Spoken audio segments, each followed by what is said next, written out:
share with you the Federal Government of Somalia weekly report, which we deliver to you every week.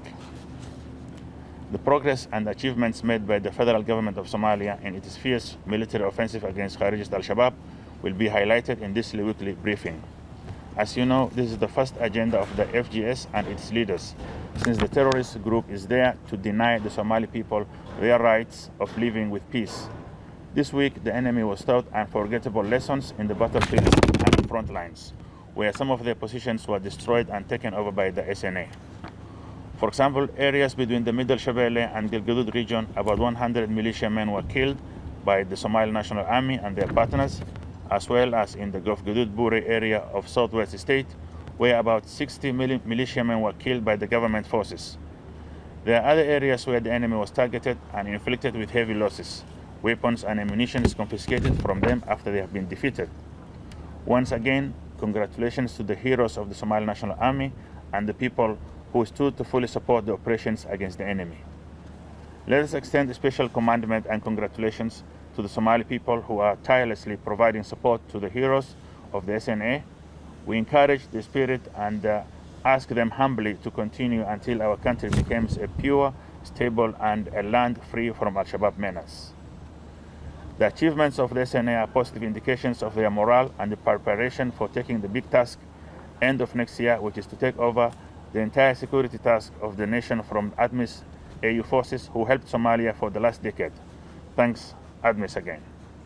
Still, with the reports about the fight against the terrorist al-Shabaab, as we are aware, stopping the financial channels of the Kharijist al-Shabaab is one of the three components of the fight.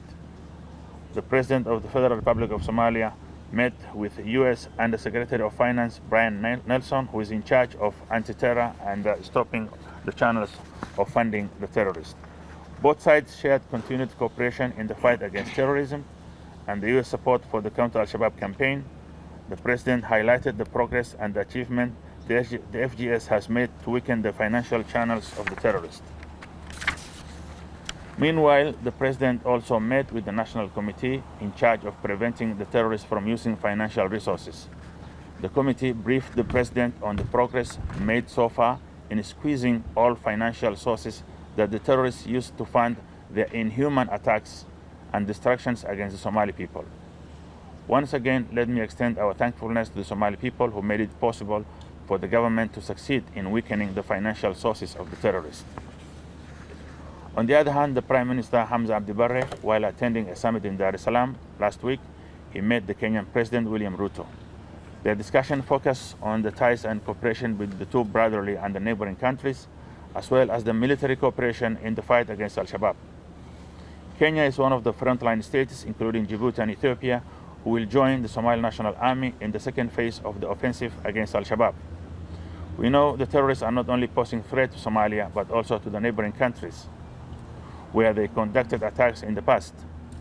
The three frontline states will work under the guidance of the FGS and the Somali National Army in the second phase of the military offensive, aimed to uproot the terrorist menace from the region.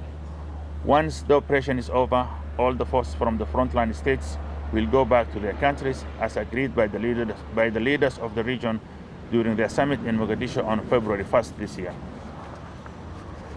Also, in our briefing this week, I am delighted to share with you that our country has registered a number of achievements for the country's economic perspectives.